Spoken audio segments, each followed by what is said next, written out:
Souvent on me dit quel est ton meilleur souvenir en doublage, puisque les gens souvent sont intéressés plus par ma carrière dans le doublage que ma carrière dans le théâtre. Et je dis, mais il n'y a pas eu une seule chose, il y en a plein. Les Hot Shots, ces deux films quand même assez cultes, assez géniaux, où je me suis vraiment amusé à le faire. Moi, quand je me réentends là-dessus, je fais parce qu'on me demandait de prendre une voix grave parce que c'était une parodie, mais qu'à l'époque, je n'avais pas la voix grave que j'ai maintenant. Et je trouvais, quand je réécoute, que ça fait un peu truc, que c'est pas bien joué, alors qu'il y a plein de gens qui disent « Waouh, on a adoré ». Moi, personnellement, je n'ai pas adoré le doublage que j'ai fait là-dessus, mais j'ai adoré le faire en revanche. J'ai dirigé moi-même pendant une dizaine d'années. Tu prépares un film, tu te dis tiens, je mettrais bien un tel là-dessus ou un tel. C'est un choix complètement personnel et si une autre personne dirige le même film, si on avait le même film, aurait peut-être par rapport à sa propre sensibilité une vision autre et mettrait peut-être quelqu'un d'autre sur le rôle. Sur lequel moi j'aurais pensé à tel comédien, lui pensera peut-être plus à tel autre. Et ça, c'est complètement subjectif, si tu veux. Ce qu'il faut, bon, on essaie toujours de trouver quand même au plus près, je dis bien d'être de la voix de l'acteur original. Mais ce qui est le plus important pour moi, c'est pas d'être au plus près de la voix, parce que quand tu vois une image, une photo, tout le monde est bien incapable de se dire, tiens, cet homme ou cette femme à cette voix. Donc ça, c'est subjectif, encore une fois pour moi. Ce qui est important, c'est de trouver un comédien ou une comédienne qui va avoir cette émotion, qui va choper tous les trucs de l'acteur, comme le faisait, et hommage à lui, qui était un grand ami, Patrick Poivet, et tant d'autres, sur Bruce Willis, où Patrick Poivet était parfait dans tout ce qu'il a fait. Mais sur Bruce Willis, il y a eu une véritable rencontre. Je trouve qu'il collait à merveille, et que c'est très dur pour ceux qui passent derrière, comme mon ami Stéphane Godin. On m'avait demandé moi-même de passer des essais. Et on en a parlé avec Stéphane. Il m'a dit, voilà, je vais essayer avec plein d'humilité de restituer. Il me dit, mais Patrick était tellement génialissime dessus. Et le public, en plus, a tellement la mémoire de la voix de Patrick, cette voix qui était particulière, ce jeu qui était magnifique, que passer derrière, ben c'est très difficile parce que les gens automatiquement font une comparaison. S'il avait été le premier, je dis souvent, il y a des gens qui me disent « Ah, Son Goku, c'est aussi grâce à toi, ta voix ». Je dis « Vous vous trompez ». Je dis « Si depuis 34 ans, vous aviez entendu quelqu'un d'autre, ben vous auriez aimé ce quelqu'un d'autre de la même façon. Non, non, c'est parce que c'est toi ». Je dis « Mais non, c'est parce que dans votre tête, je suis la voix, entre guillemets, de votre enfance, qui a baigné votre enfance parce que vous m'avez entendu des milliers de fois dans plein d'épisodes et dans d'autres choses. Donc il y a une habitude. J'ai moi-même, quand j'ai été enfant avant de commencer le doublage, j'ai été animé par la voix de Jacques Thébault sur Steve McQueen. Et mon premier doublage, d'ailleurs, un de mes premiers doublages, c'était avec Jacques Thébault. Je raconte toujours, j'étais à la barre et j'entends ce monsieur-là, je regardais l'image, qui parlait à côté de moi. Et j'ai tourné la tête et je l'ai regardé.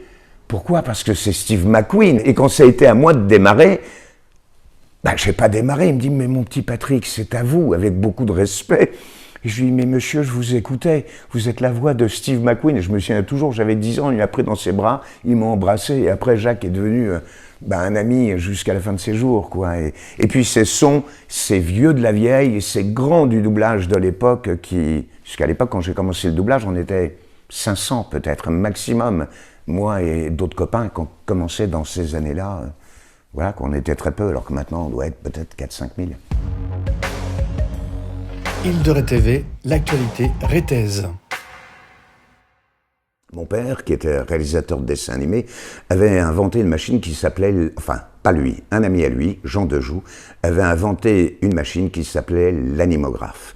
L'animographe a été le premier dessin animé qui a été fait sur l'animographe était un dessin que mon père avait réalisé, dont Jacques Rouxel était l'auteur, c'était Les Shadocks. Ça a été réalisé sur cette machine à l'ORTF à l'époque. Mon père avait rencontré Chuck Jones, le papa de Woody Woodpecker, Bugs Bunny, le créateur qui était un ancien de chez Walt Disney, qui avait monté sa firme. Et donc, il est intéressé, il fait un contrat à mon père s'en va travailler aux États-Unis, j'ai J'ai 11 ans, je crois. Non, j'avais 12 ans, puisque c'est en 69. Et en 69, pour mon anniversaire, avec ma petite mère, on part rejoindre mon père. Maman avait une boutique vendait des dessous féminins. Elle a dit, ouh là là, René, si ça marche pas, moi je garde la boutique, on verra après. Peu importe. Et on va là-bas. Et déjà, moi j'arrive, je débarque à Los Angeles, t'imagines, un monde de 12 ans. J'avais vu déjà un truc exceptionnel au mois de juillet, c'était les Américains qui posaient le pied sur la Lune. Et là, je débarque aux États-Unis. Donc c'était deux trucs là où tu t'en prenais mais plein les yeux, quoi. Ces vieilles voitures, enfin vieilles, qui étaient récentes pour l'époque des années 70, ces grosses voitures américaines, et je regardais ça, mais avec des yeux. Nous, on avait des petites bagnoles à l'époque, tu vois. Et mon père me dit, tu sais Patrick, j'ai rencontré quelqu'un qui aimerait bien te rencontrer. Je dis, papa, mais je connais personne. Il me dit, écoute, j'étais invité dans une soirée où il y avait beaucoup de gens, il y avait des acteurs, il y avait des gens du dessin animé, invités par Chuck Jones. Et elle me dit, j'ai rencontré quelqu'un qui m'a dit, toi, tu es... Je lui ai parlé de toi en disant, mon fils est jeune comédien, je joue au théâtre depuis 2 ans à l'époque, et au théâtre de la ville d'ailleurs, où j'avais enchaîné 2 pièces successivement. Et il me dit, voilà, cet homme m'a répondu que moi, René Borg, je n'étais pas de sa race, mais que son fils, donc moi en l'occurrence, était comédien, donc que j'étais de sa race, entre guillemets. Et il décide, donc mon père m'emmène un jour, on arrive devant une énorme propriété à Beverly Hills, où mon père était logé, ding dong, une dame vient ouvrir, dit, mon père me traduisait tout, hein, je parlais pas un mot d'anglais à l'époque, et il y a un monsieur qui arrive en jean et en t-shirt blanc, qui fait « Hi, it's so nice to meet you, Patrick !» Et là, tu vois Steve McQueen, et là, t'as 12 ans et t'as la mâchoire inférieure, t'entends le bruit qui fait tong, qui tombe sur le sol, parce que c'était... J'étais fan, tu m'étonnes. Il y avait cette série Au nom de la loi, Steve McQueen, Joss Randall, tu vois, avec sa Winchester à canon scié. Et je vois ça, je vois cet homme, et c'est... Je crois que s'il y avait eu Dieu à côté, j'aurais fait « Pardon monsieur », je serais allé voir Steve McQueen, ça me parlait plus. Et donc voilà, et cet homme nous a reçus pendant 1 heure et demie chez lui, adorable. Je me souviens de phrases qu'il m'a dit en me disant, il va falloir te battre dans ce métier, c'est pas facile. J'ai moi-même fait tous les métiers du monde, j'ai été chauffeur de taxi, j'ai réussi, j'avais 32 ans, enfin c'est dur, Patrick, il va falloir te battre. C'est jamais été trop mon truc, moi de me battre, je n'ai jamais été très arriviste dans la vie, ni carriériste d'ailleurs, je m'en fous, les choses se font, je suis heureuse, elles se font pas, je fais bon, c'est comme ça, c'est comme ça. Et voilà, ça c'est des moments de bonheur, oui, de ma vie, de cadeaux de la vie, j'appelle ça des cadeaux de la vie, parce que c'était quelque chose, mais inimaginable pour moi, auquel je ne pouvais absolument pas m'attendre. Île de Ré TV, carte blanche au Rété. Sophia Loren, oui, je la rencontre un jour pour un doublage de film chez Mediadob, et la comédienne française qui la doublait à l'époque, malheureusement décédée depuis, une dame adorable avec un talent immense, qui s'appelait Martine Sarcey.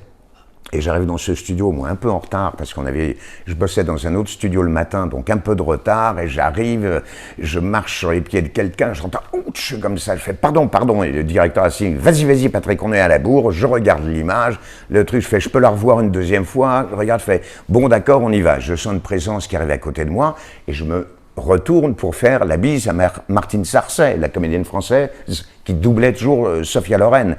Et là, c'est 2 fois, mais, oh, pardon, je fais, mais si j'ai bien compris, je dis, mais les pieds que j'ai écrasés, là, c'était les vôtres en montrant, et elle me répond, mais quelle gentillesse, elle fait, avec son petit accent italien, puis la bonté de cette dame, qui me dit, oui, mais de façon si délicieuse. Et là, tu fais, c'est juste, et je la regarde, et j'ai un sourire, je fais, c'est tellement gentil, puis-je me permettre de vous embrasser pour vous dire pardon. Elle fait, vous permettre, vous devez m'embrasser pour vous faire pardonner, tu vois, et voilà. J'ai rencontré d'autres gens dans ma vie, par moments, qui avaient des attitudes, mais d'arrivistes épouvantables, et puis tu rencontres une star énorme comme ça, une star internationale, qui est une dame avec beaucoup de simplicité, avec qui j'ai dîné après en tête-à-tête, et ça a été c'est un souvenir merveilleux. À l'époque, il n'y a pas de portable, on ne s'échange pas de téléphone, c'était comme ça une rencontre, et où cette dame me raconte toute la soirée, on a parlé très tard dans la nuit, sa vie, sa carrière. Elle était aussi belle que ça? Ouais. Ah oui, là, elle devait avoir, je ne sais pas, une soixantaine d'années, peut-être un peu plus, mais toujours, oui, d'une beauté. Puis, alors, cette beauté physique, mais comme je dis toujours, on ne choisit pas la gueule qu'on a, mais la gueule qu'on fait.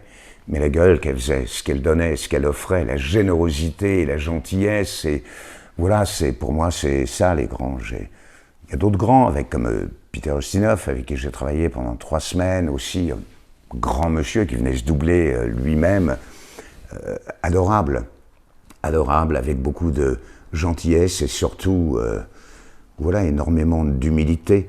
Et je trouve que c'est parfois ce qui manque à quelques-uns d'entre nous dans cette profession. Voilà.